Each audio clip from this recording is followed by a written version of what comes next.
All right, guys, welcome to the channel here at Live Life in Maine. In this episode, we're going to go over the September numbers here in Maine. There is some interesting trends that I see now that are happening.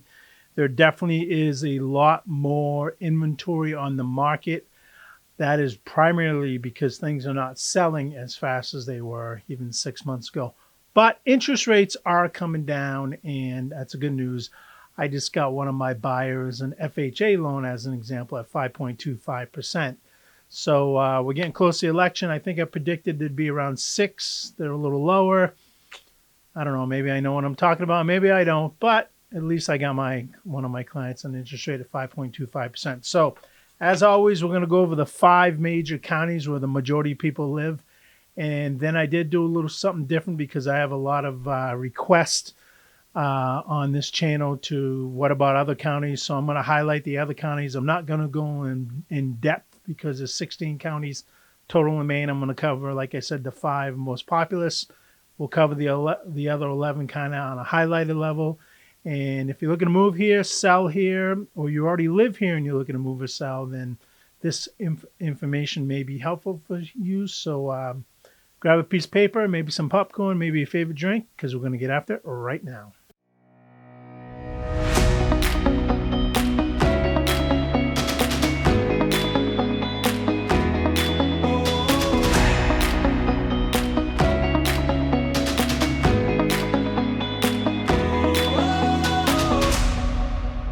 All right, guys, welcome back to the channel here at Live Life in Maine. My name is Scott Tebow. I am a broker with eXp Realty. I say this on every episode, so you guys are probably getting tired of hearing it. But more importantly than that, I am a father, a husband, a grandfather, soon to be 3 times over. Sometime this month, we're expecting our first granddaughter. I'm a veteran of the United States Navy from 86 to 94, right out of high school. And I'm a son of Maine, a true Mainer. I've lived here my whole life. I was born and raised here, except from 86 to about 1996, maybe 95. I have to go back. I don't really remember. It's so long ago, where I left to serve our country in the United States Navy. But I've been back ever since, and I love Maine. What I have discovered and found that Maine used to be a secret, right? Because we didn't have these video channels. We didn't have all the outlets that we could use. We didn't have social media. So a lot of people thought like Maine was one of those states that didn't have running water or didn't have power or, any of that stuff. Well, we have been around since 1820. We do have all that stuff. It's a beautiful, beautiful place to live. The quality of life is second to none. And starting to discover Maine, people that are living here or moving here are starting to discover, as well as from this channel, that it's a pretty awesome place to live. You get out of all the hustle and bustle. You have that quality of life. You do have a slow pace. So if you're somewhere between 20 and 30 and you like the party scene and go to the bars and nightclubs and stuff, you're not going to find a lot of that here. You will in some of the bigger cities like in Portland and Bangor, but not much around here.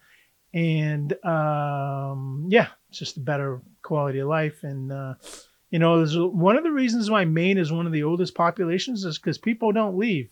Now, I have gotten comments on this channel where, people are like, stay away, don't ruin Maine or anything like that.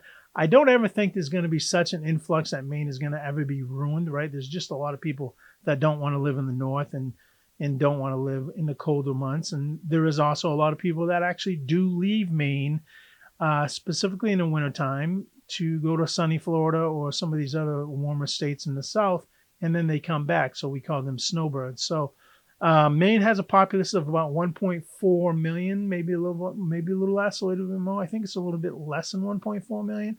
Big tourism state. But with that being said, housing market is critical to Maine, just like it is in every other state. And there's a lot going on here. So we're going to get into it here in a minute. If this information you think is helpful, then I encourage you to subscribe. Tap that bell to be notified when I drop new content, which I'm trying to do on a weekly basis. All right, guys. I don't know why every time I get on this camera, my nose starts itching, but it's kind of funny. Let's go over the 5 most populous counties first, and then, like I said, we'll dive into the 11 just to give all you people who are looking at the other counties other than the 5 that I cover kind of what's going on. We won't get too deep like I did on these counties. So I'm going to throw up on the screen right now York County. York County is the first county, as they say. It comes in that you come into Maine. You can see it in the bottom right-hand corner. I've highlighted that county coming in from New Hampshire. It's a county that I live in. It's the beach county, if you will. This is where you're going to find the sandy beaches all the way from Kittery all the way up to the Saco-Scarborough border. Even in Scarborough, you have sandy beaches, and then it kind of gets that rocky cliffs and all that you've seen with a few inlets here and there that have some sandy beaches. But most of York County is the sandy beach part of the state. And it's a desirable place to live. York County is the second most populous county in the state of Maine, primarily because, it's populous, its location, its vicinity to New Hampshire, Boston, Portland, all those reasons. And it is, it does have beautiful beaches. But throw it up on the screen now. If you look at the September numbers, these came out 2 days ago or 3 days ago. You'll notice that months of inventory went down just a little bit from 2.66 last month to 2.53. Not a big deal. And sold price is selling right around 100%, right? List of sold. You put the house on the market, it's going to sell. You're not having these crazy offers, 100,000 or 50,000 over asking. But it is up a little bit to 100.5% from 99.7% last month. And I can attest to this because I just got a buyer under contract that I have been working with for over a year. And a year ago, we were making offers $30,000, $40,000 over list and losing them. And then the wife got laid off, so they had to stop their house hunting. She was they're a young couple. She had to go get another job. She got another job. He came back, just got them under contract at list price. No additional offer, no extra cash. So you're starting to see more and more property sell at asking price. So brokers doing a pretty good job listing it out there and getting it sold. Days on market up a little bit. 2 days, not a big deal. Days on market 26 to 24. People have asked me, what does days on market mean? I have a client from northern Alabama, and they're like, wow, stuff is selling pretty fast. And I'm like, well, days on market means, in my mind, and I'm not saying this is exactly how it goes, but in my mind, days on market means when you put that house to be for sale to when it goes under contract and it's taken off the market as a pending. Some people leave it on there as active, still active, but with an offer, which kind of keeps it still on the market, meaning that people can still look at it, but there is an offer that is being reviewed. It's kind of, I kind of don't like that, because if I have a buyer and I know that there's a property that's active under contract, meaning the seller is still willing to show the house, but they're working with an existing contract, I don't know how to put this. I don't want to say it's a waste of time, but you can always submit a backup offer, and I do encourage backup offers.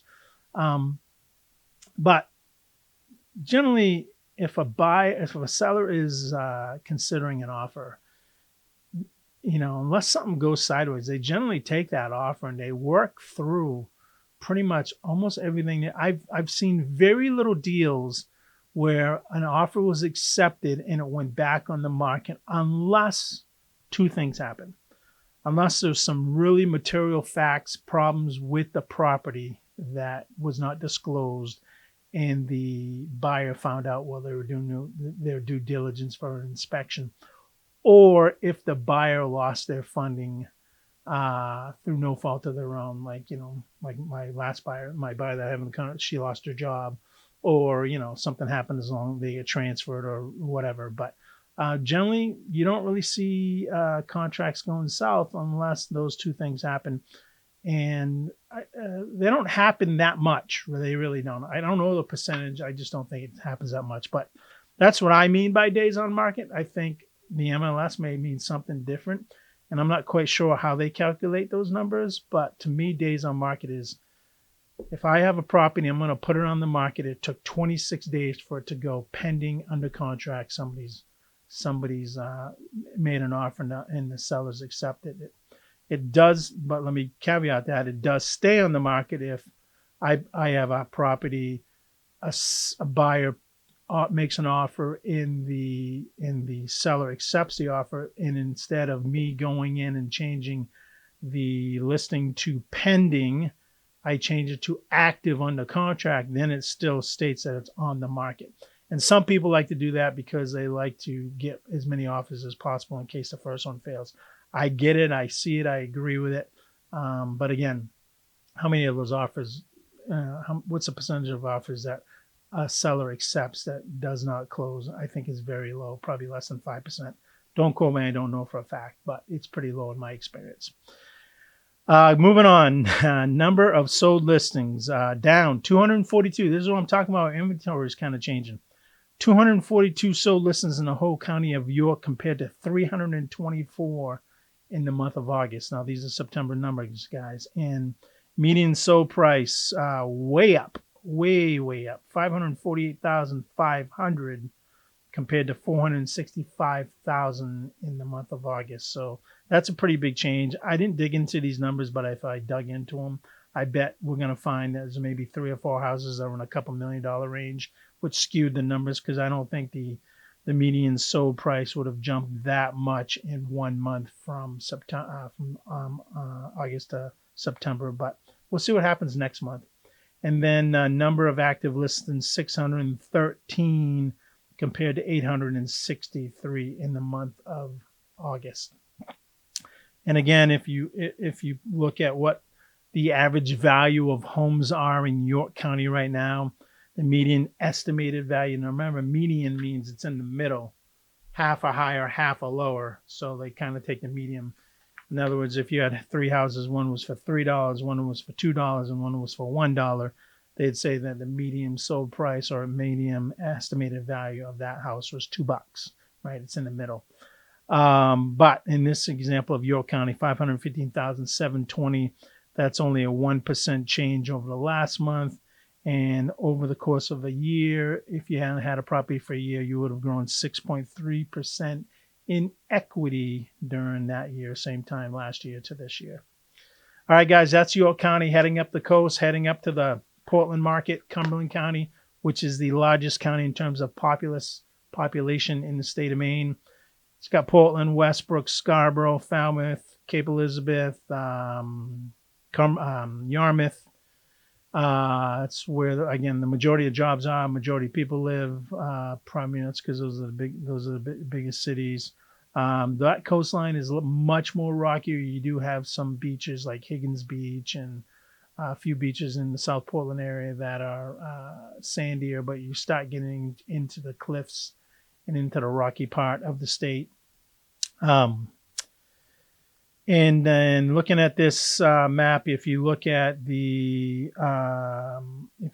months of inventory, it's 2.16, which is up from 1.82 last month. You look at the list of sold, kind of the same thing as York, a little bit down, but it's 102% compared to 100.2% compared to 101.9% last month. Still right around, things are selling for what they're being put on the market for. Days on the market, 24 versus 20, so that's up a little bit. Number of sold listings down, 283 compared to 313 last month. Again, things are starting to slow down a little bit. Median sold price, $555,000 compared to $602,000 last one. So just the opposite. In York County, it went up. In Cumberland County, it went down. And the number of active listings actually went up, where in Cumberland County, it went down. So active listings then in York County, it went up versus in Cumberland County, it went down. But the number of active listings in Cumberland County is now 611, where it was 571 last month, which is one of the reasons why the inventory number's gone up, because there was more inventory to put on the market. So it would take 2.16 months to exhaust that inventory if not another house was put on the market, versus on 571, it would have taken 1.82. And then the estimated value of a home in Cumberland County is $582,920, which is down 0.8% from last month. And overall, if you owned a house in Cumberland County in the last year, if you bought in September and you had it for a year, you would have gained 7.1% in equity. Again, if you look to the right, lower right of the screen, you'll see where Cumberland County is in Maine. which is the second county you get to when you come into the state of Maine.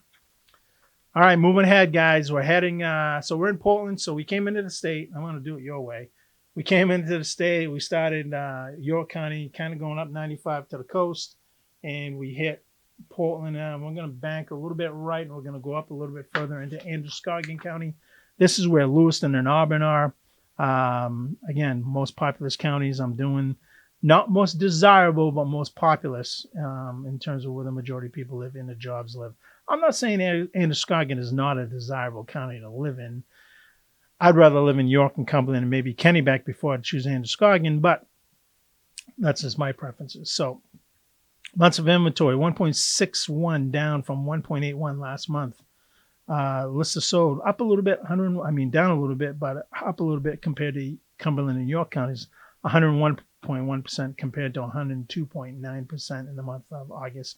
Days on market, that number 24 is kind of just staying strong in both counties, all three counties, 24 days on market compared to 13 last month. Number of sold listings, you'll see there's less activity in Androscoggin, 97 compared to 103. Median sold price, $346,000, which is up from $330,000 last month.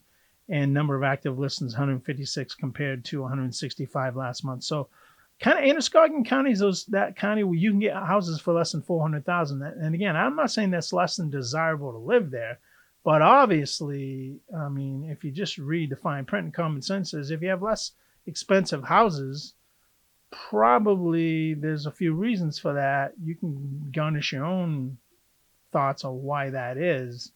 And again, there's some pretty tough parts of Lewiston. But there's some very beautiful countryside in Turner, and as you're heading up going up into Farmington before you get into Franklin County, there's some pretty nice places in Androscoggin County. I just personally don't like Androscoggin County because I like to live on the coast, but I'm not the one buying a house. You might be. Just giving you some feedback. So $346,000 versus $330,000 last month. And the median estimated value of a house in Androscoggin County, they're being sold for what they're valued at, $328,670, up 1.2%. But you see, return is not as great as it is in York and Cumberland counties. Bought a house last year, you would have gained 3.4% equity. And you can see kind of where Androscoggin County is on the map in the lower right-hand corner. Really sounded like a Maine when I stopped pronouncing my I's. You know, everything when I was a kid, everything was AH, right?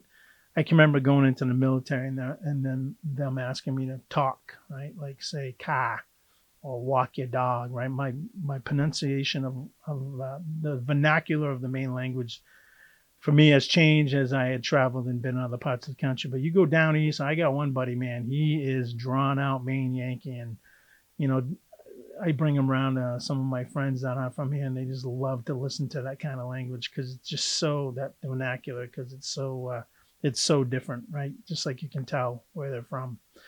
Well, I don't know how I got on that, but let's move up to Kennebec County. So we are in Androscoggin. Now we're going to head back a little bit to the coast. We're going to head up to the Augusta market, Augusta, Waterville, Kennebec County. I call it kind of the lakes region. There's a ton of lakes up there, great fishing. I love Kennebec County.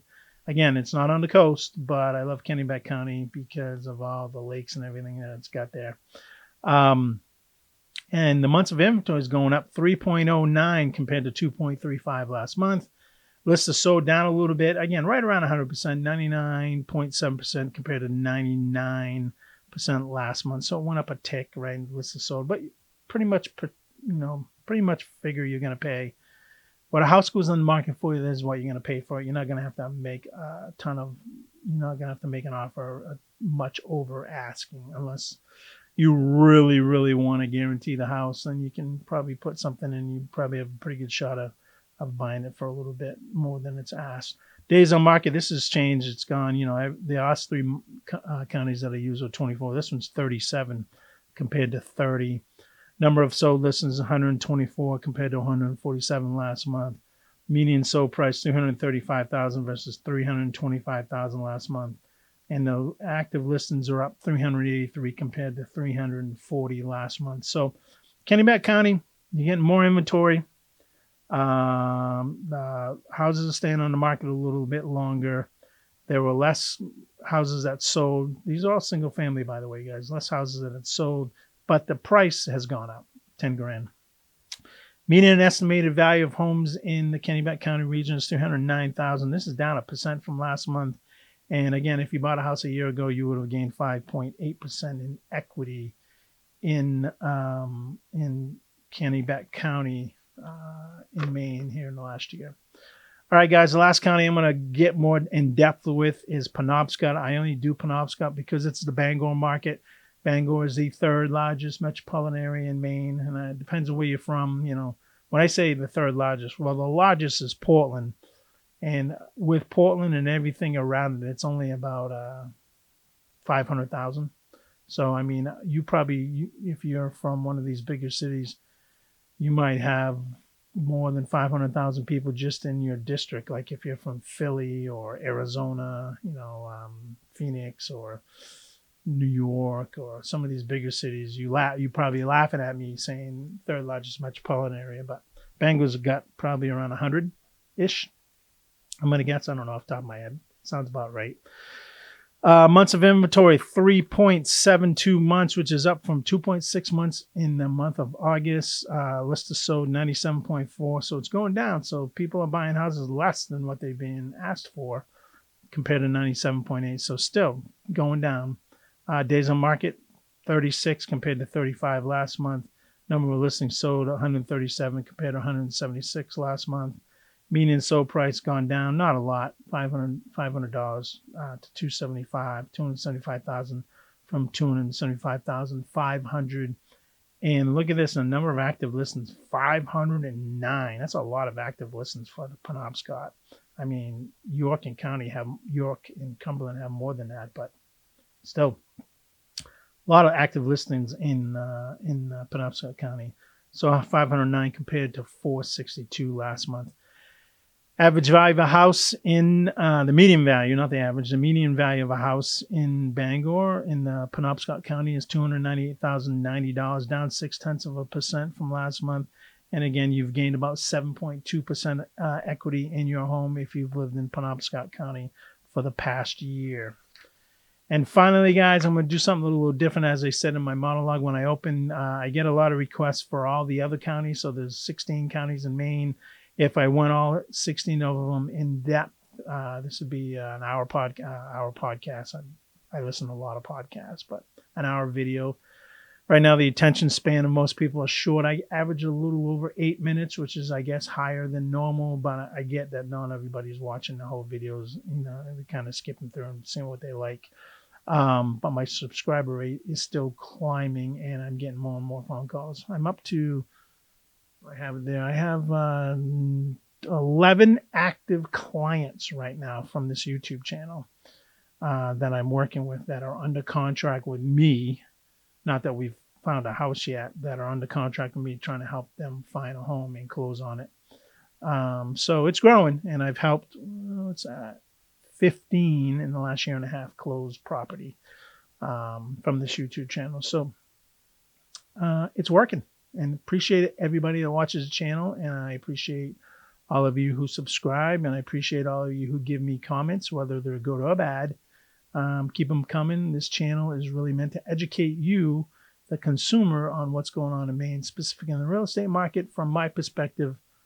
Broker who's been in the market, who lives here, is born and raised here, and who's been doing real estate specifically on the realtor side since 2013. But really, I flipped my first house. I bought my first house in 98. Little side note. Bought it in 98 for $97,000. Sold it 4 years later. Rented it out for $210,000. And that was my first taste. In 2002, that was my first taste of kind of the real estate market. I did put about 40 grand into it. But it was a pretty good profit. And I did not use a realtor at the time. I sold the house by myself because I didn't want to pay the real estate fees. And actually, I only had the house listed for $199. The reason why I sold it for $210 because the buyer came to me, but he was already represented. And I said, well, I'm not paying the brokerage fee, the buyer brokerage fee. You're going to have to figure that out. Or he said, well, how about if we offer you more and then that can cover the buyer brokerage fee? I'm like, that's fine as long as it appraises. And it did appraise. I actually listed it for less than I should have because it appraised at 225, which is shocking to me, right? So this is one of the reasons why you probably want to have a realtor, because most for sale by homeowners sell their house or list a house for less than the actually value is, and they don't know that until there's an appraisal.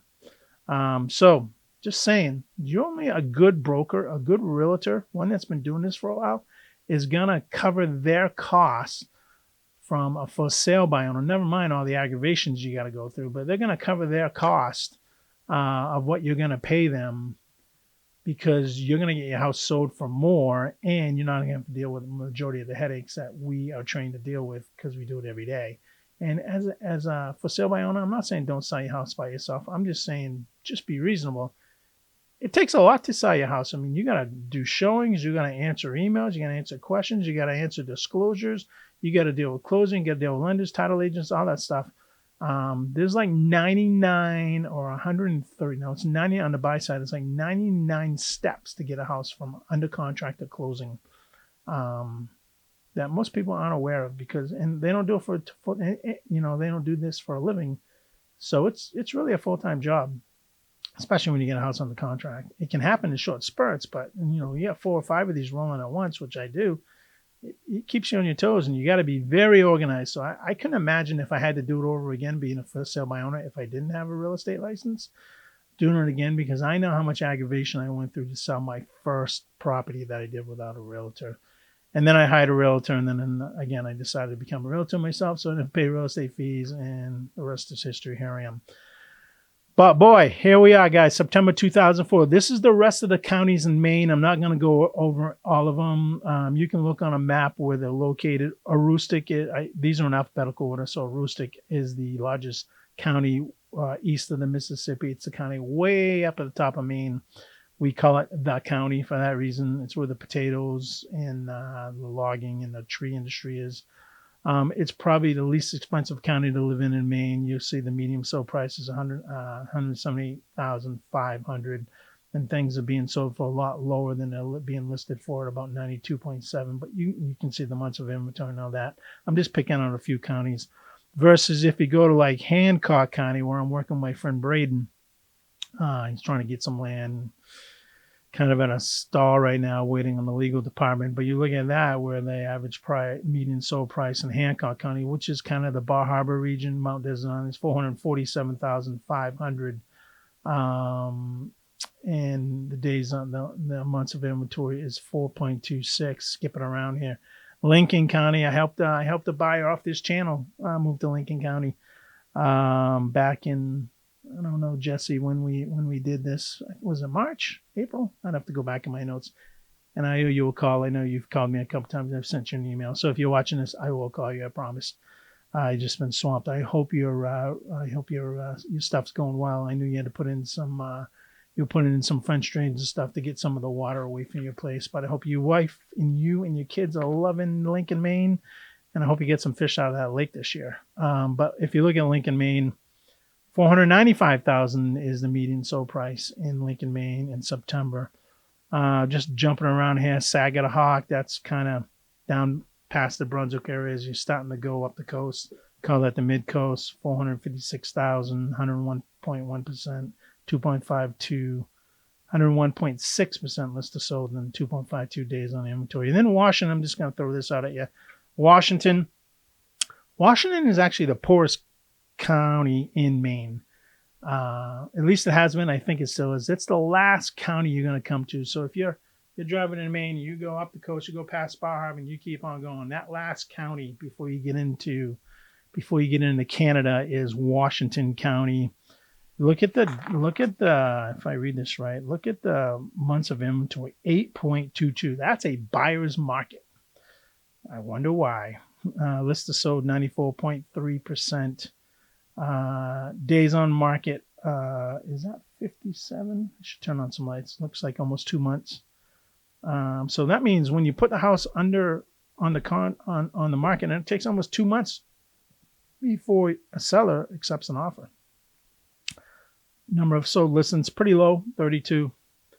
Number of active listings 263, and the median average price of a house is $255,500. The only reason I think Washington County's houses are more expensive than Aroostook County's houses is because Washington County is on the coast, but it's borders Canada, so you may have some Canadians, you may have some people that work over the border in Canada that live in Maine, or maybe vice versa with green cards, however that works. But it's mostly because it's on the coast, I think. You do have Lubec up there, and you have that's the most eastern city in the U.S.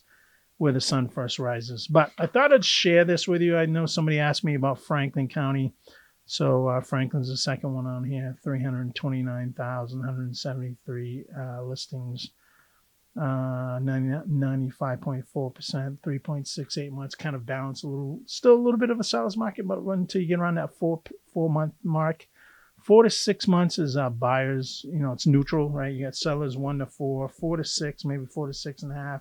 It's kind of neutral. It's not a buyer or seller's market. It's about equal. And then you get above that 6-month time frame, maybe 6.5 months, it becomes a buyer's market, which is the case here in Washington County. Not enough homes being, not enough, how do I want to word this?